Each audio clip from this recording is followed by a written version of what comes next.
नृपेंद्र मिश्रा ने साफ शब्दों में कहा है कि चंपत राय का कोई कसूर नहीं, उन्हें दोषी कहना गलत होगा, लेकिन आपके लिए यह जानना जरूरी है कि आखिर चंपत राय सवालों के घेरे में क्यों आए हैं। राम मंदिर में दान चोरी के मामले में अब तक दो अहम चेहरे हैं। पहला चंपत राय बंसल और दूसरा चंपत राय के करीबी टिन्नू यादव। टिन्नू यादव को ही चंपत राय का राइट हैंड कहा जाता है और सारी अहम जिम्मेदारियां चंपत राय ने टिन्नू यादव को ही सौंपा करते थे, चाहे वो दान के पैसे की गिनती हो, हिसाब किताब करना हो। UEM जयपुर एक आदर्श लक्ष्य है। भावी छात्रों के लिए अच्छी नौकरी, भविष्य के लिए तैयार कौशल के साथ अच्छी शिक्षा। फिर या दान में मिले सोने को बैंक तक पहुंचाने का जिम्मा, यह सारी जिम्मेदारियां चंपत राय के द्वारा टिन्नू यादव को दी जाती थी। लेकिन चंपत राय के बाद अब टिन्नू यादव भी सवालों के घेरे में है। घर से लेकर, दुकान से लेकर, मकान से लेकर, होटल से लेकर, कारोबार से लेकर सब कुछ बदल गया बीते 4 सालों में। क्यों, कहां, कैसे, उसको हम डिटेल्स उसकी अब बताने जा रहे हैं। कहा यह जा रहा है कि मिंट व्यवस्था से धांधली रोकी जा सकती थी। मिंट व्यवस्था क्या होती है वो आपको समझाता हूं मैं, कैसे काम करती है। जवाब नृपेंद्र मिश्रा से सुनिए। यह वही व्यवस्था है जो तिरुपति जैसे बड़े धार्मिक जगह पर लागू है, लेकिन अयोध्या में उसको लागू नहीं होने दिया गया। क्यों, कहां, कैसे, जरा नृपेंद्र मिश्रा से सुनिए। मिंट जो है हमारे टकसाल, हाँ टकसाल, तो वो अनेक जगहों पे है। वो तिरुपति की जिम्मेदारी उन्होंने पूरी ली हुई है।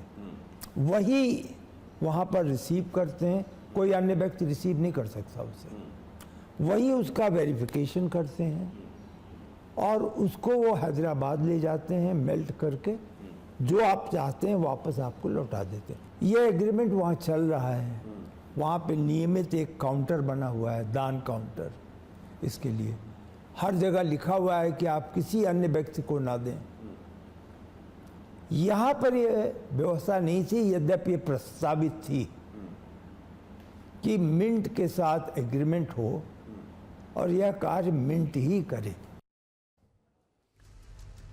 इन सब के बीच दान चोरी मामले में SIT की जांच लगातार 4 दिन से जारी है। अयोध्या में राम जन्मभूमि मंदिर के चढ़ावा और दान प्रबंधन से जुड़े मामले की जांच कर रही है ये SIT। और SIT लगातार चौथे दिन भी राम जन्मभूमि परिसर पहुंची। आज सुबह 10:31 पर SIT की टीम गेट नंबर 11 से राम जन्मभूमि परिसर में दाखिल हुई। इससे पहले बुधवार को भी SIT की टीम देर रात तक जांच में जुटी रही। सूत्रों के मुताबिक टीम रात करीब 12 बजे तक जन्मभूमि परिसर में मौजूद रही और कई महत्वपूर्ण दस्तावेजों, रिकॉर्ड और अन्य जानकारियों की जांच और वेरिफिकेशन की है। SIT की लगातार मौजूदगी इस बात का संकेत है कि यह जांच अहम चरण में पहुंच चुकी है। चौथा दिन आ चुका है। आगे कई पर्दाफाश इस पूरे मामले में होने की संभावना जताई गई है। अब सवाल यह कि दान चोरी की जांच कहां तक पहुंची है, वो कुछ ग्राफिक्स के जरिए अब आपको समझाने की कोशिश करते हैं।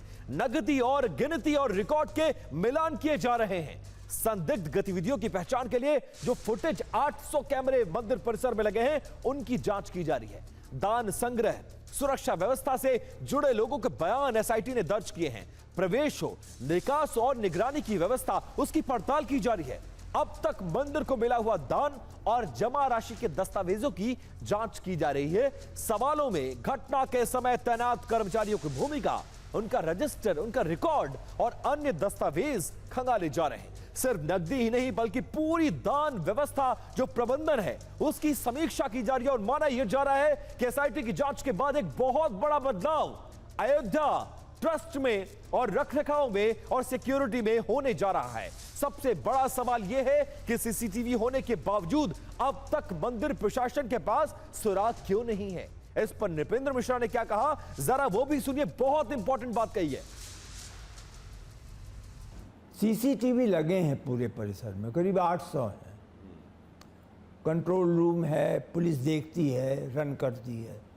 पुलिस जिम्मेदार है इसके लिए, CCTV के कंट्रोल को देखने के लिए।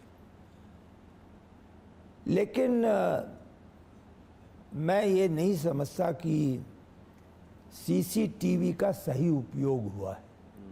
वो इंस्टॉल्ड हैं, हाँ। लेकिन उनका वैसा इस्तेमाल नहीं हुआ जैसा होना चाहिए। हाँ, उसकी एनालिसिस हो वह कदाचित नहीं है,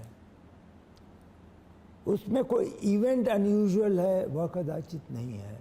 अगर काउंटिंग रूम में सीसीटीवी लगा है और कहा यह जा रहा है कि सीसीटीवी से ही पता लगा है कि कुछ ऐसा हुआ है, जिसके आधार पे ये पत्र लिखा गया।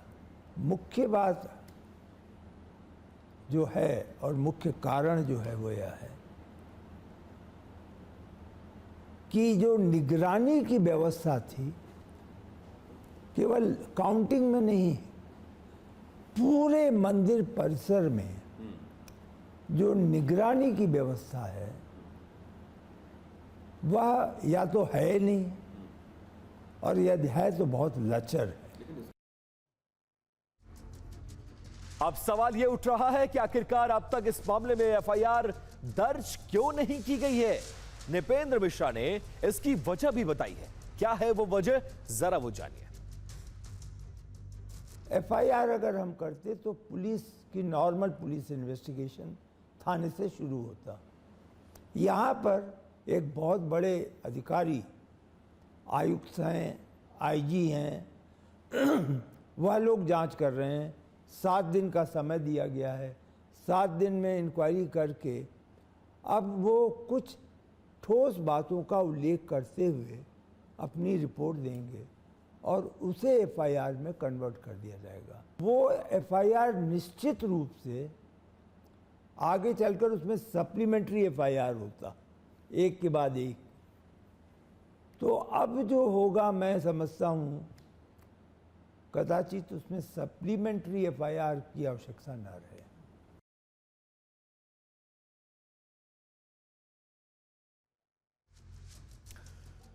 तो राम मंदिर की इस घटना और चढ़ावे चोरी की बात श्रद्धालुओं को निराश कर रही है और आस्था पर इसे चोट बताई जा रही है।